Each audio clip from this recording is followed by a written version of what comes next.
In this video, I want to show you all the knives I made for the Work Knives of the World series. Stay tuned.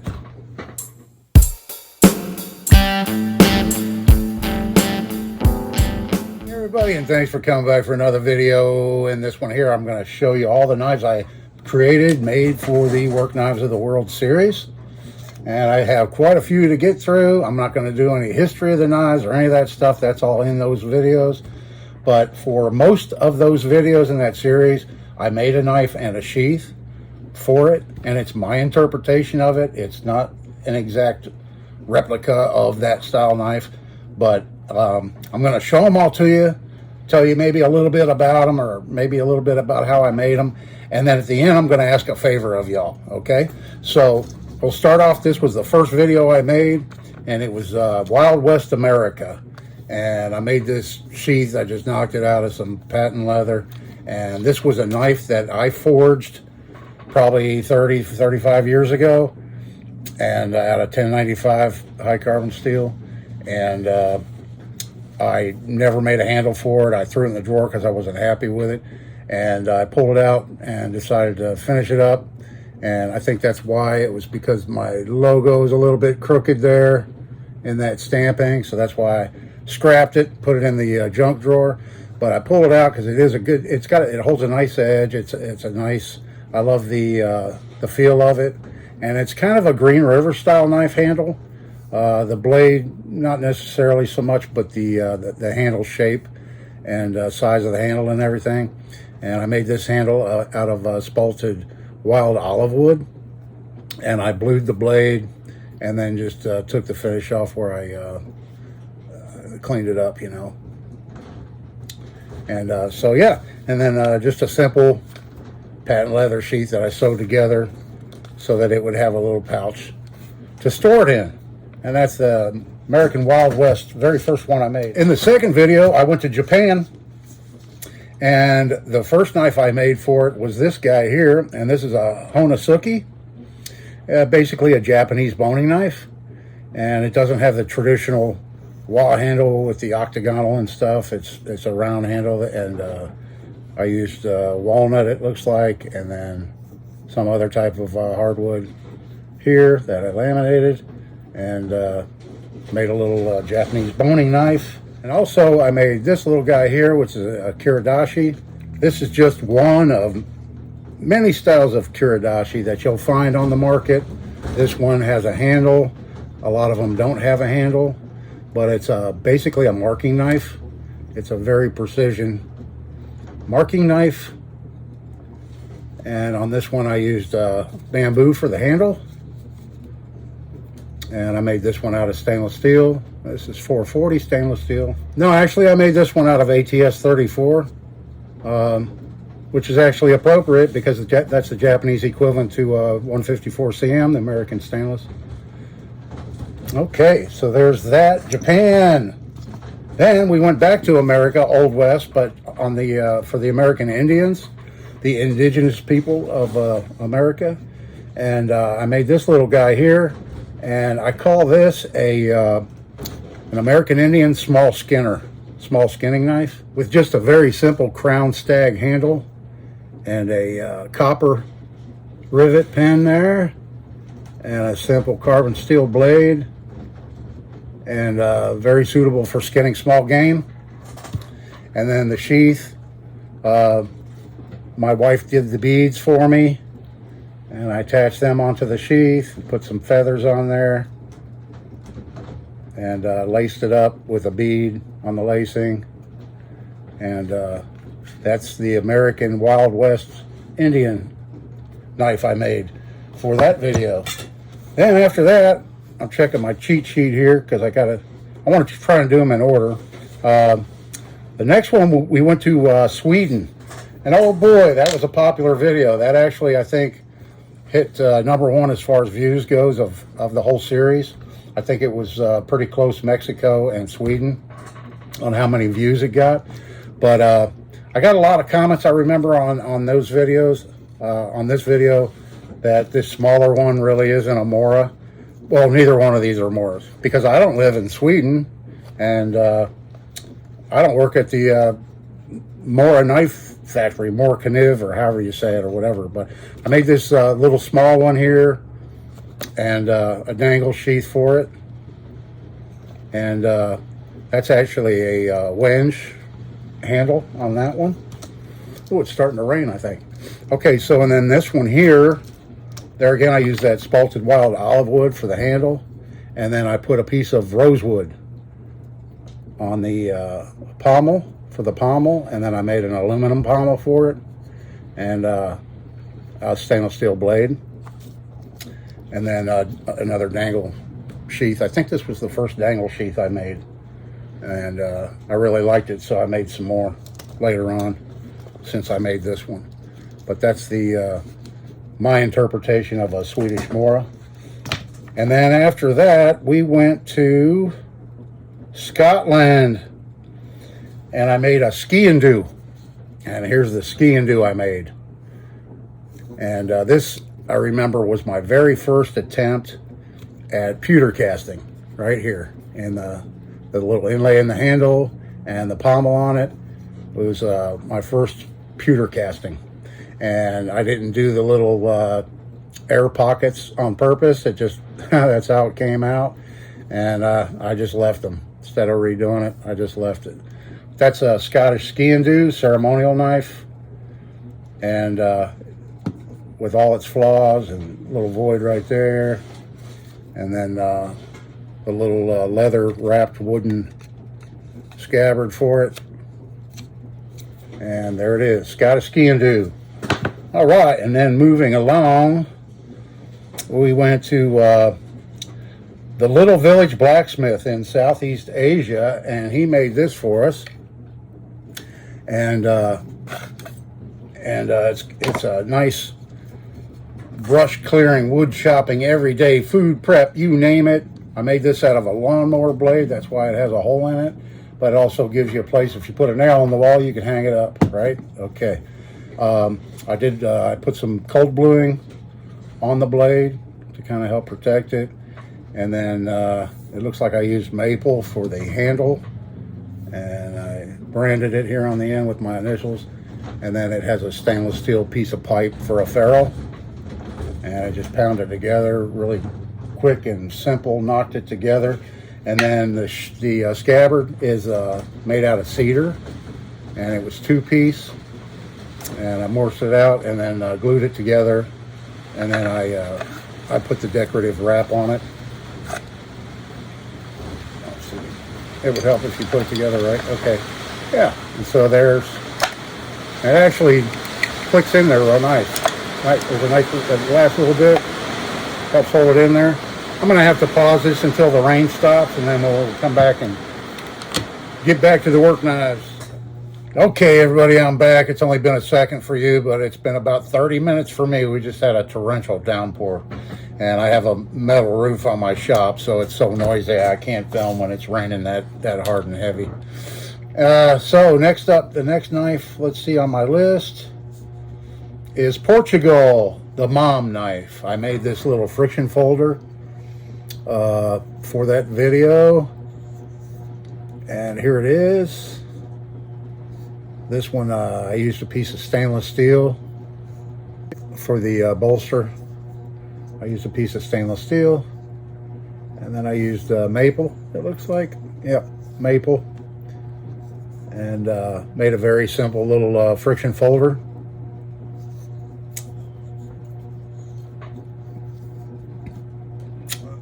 Kind of similar to the Portuguese mom knife, is that little guy right there. Then we went back to Japan after Portugal, and we did another friction folder. This was a very popular knife, still made today, and it's called the Higanakami. And this is similar to a Higanakami style knife that I made. And it's not exactly the same. The only thing that's real similar is the fact that it has a one-piece bent over metal handle, and my blade shape is probably pretty different, but it has the same style in that it has a place to put your thumb, And you got a little finger groove right here. Very simple, basic knife. This one is all stainless steel construction with the exception of the brass thong hole I put in right there. And so there is a Japanese Higanakami knife right there. Okay, next up, we went to Finland and I did something like a Puukko style knife. The sheath was something I never did before when I made this, as is a lot of these things I did making that video series. A lot of new things. That's why I wanted to do it, kind of challenge myself to make things that I never made before. So here is my little Puukko style knife. And this one here sports a piece of spalted oak for the handle, and we have a brass bolster, two-piece brass with a red spacer, and then a brass pommel, and it's peened as full stick tang, and then peened here to hold it all together, plus it's epoxied too. No choil on it, which is indicative of a Puukko. I don't believe they had any kind of a choil. And this one's a stainless steel blade. And so there is the Puukko and the Puukko sheath. It does have wood in here inside. And there's the Finnish Puukko knife. Puukko. All right, where did we go next after there? Where did we go next after there? We went to Russia, Serbia. The Yakut knife. Age-old design,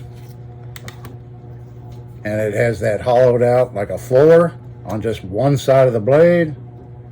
Traditionally it's beveled one side, flat on the other side. This one's kind of concave on this side and beveled on this side, so that's not traditional to a Yakut knife. But the handle size, shape, it's kind of an egg-shaped handle, that's traditional. And then I'm not sure the sheath style probably wouldn't be like this, but that was the sheath I opted to make for this Yakut knife I made for the Russia video. And then let's see.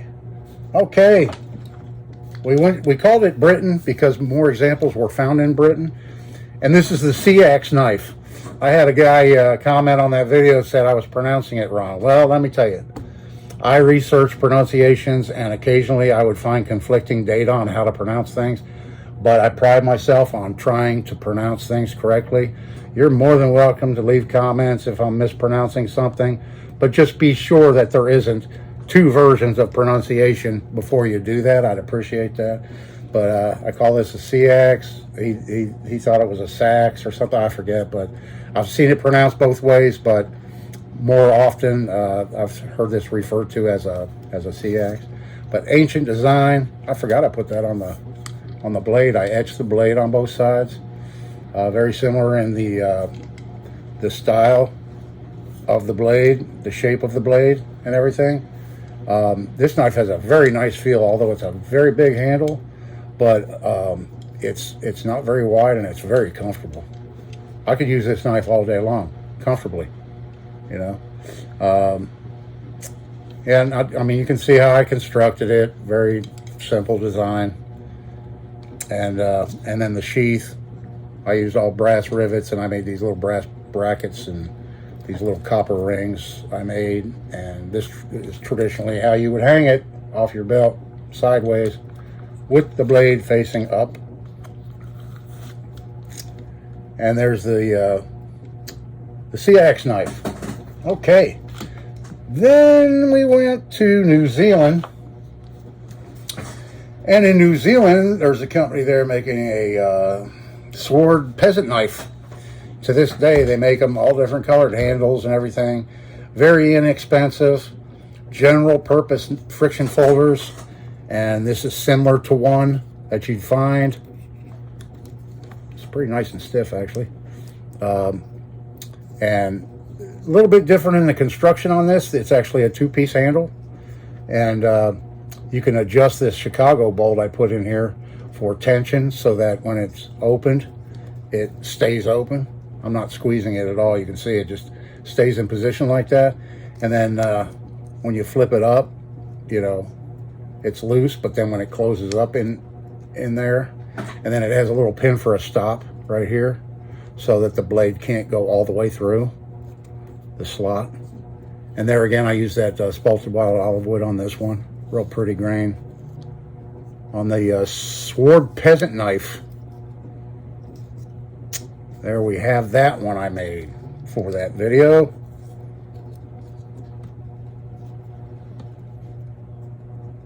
Okay, and then moving on, I could have spent more time on the finish on this one. Maybe put a really nice mirror polish on it, you know, buffing it out some more and everything, but it is what it is, you know. It's a work knife, right? Okay. So after that, we went to Mexico. This was a very popular video. The knife I made for the Mexico video is right here. And this was the largest one I made for a video. And it's machete, because they're very, very popular. To this day in Mexico, they use these for all types of agricultural jobs. And let's see, I can't remember the blade length I did on this one. This one has a 14 and a half inch blade on this. And there again, I blued it. And just kind of a general purpose agricultural use machete you might find. Oh, I use bamboo for the handles. This is actually bamboo on the handles. And then a little wrist strap on it. And then the sheath that I made is 2 pieces of contrasting leather. And then I made this concho and just some decorative studs on it. And then a loop here for the where you could hang it off of your belt or whatever. And then ample enough leather there for a leg tie. And there we have it, the Mexico machete work knife. That was that one. Okay, so next up we went to Alaska. All right. And we knocked out a couple of ulu knives. Alaskan ulu knives. Well, I say Alaska, I think it might have been just the northeast Arctic area. All the indigenous peoples up there used various ulu knives in the kitchen. They still do to this day. They had larger versions that they would process whales with. And I made a small kitchen size ulu here of one style type handle you can have on them. And I made this one out of stainless and then just made a little wooden block for it to sit into. And then I made a little baby one that you could hang around your neck when the women were sewing or the men sewing. I sew. They would have this around their neck just to cut the pieces of whatever they were sewing with, you know. Have a quick little knife that you could grab and just cut off your thread, whatever you're using, you know, to sew with and stuff. Trim it off with. And then a little leather pouch I made for this little, it's got some pretty grain in this walnut handle.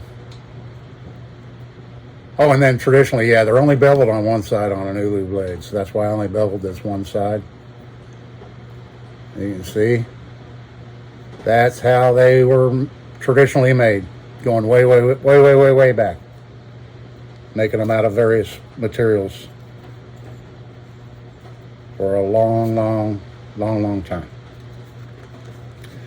And so there we have the little baby ulu and its bigger cousin, ulu knives. Okay, then we went all over the world with this little guy here, and I made this knife, and it's a hawkbill. It's not really I didn't name a place because it's used all over. I tried to find history of the hawkbill blade, but it's been used in so many different countries over such a long period of time. It's really hard to narrow it down. But some might consider this a pruning blade, but it's great for cutting rope, line, leather, you name it. Really good style blade. And I knocked this one out with a chunk of firewood. I grabbed that morning off my firewood pile and made a handle for the blade that I had made the day before, and then a real simple leather sheath that I just riveted together to stick the blade in to hold it, and it's got a belt thing. Okay, so there's that one. Then you just saw this one if you watched my last video, or one of the last videos. Here's this guy again, the Serbian chef knife.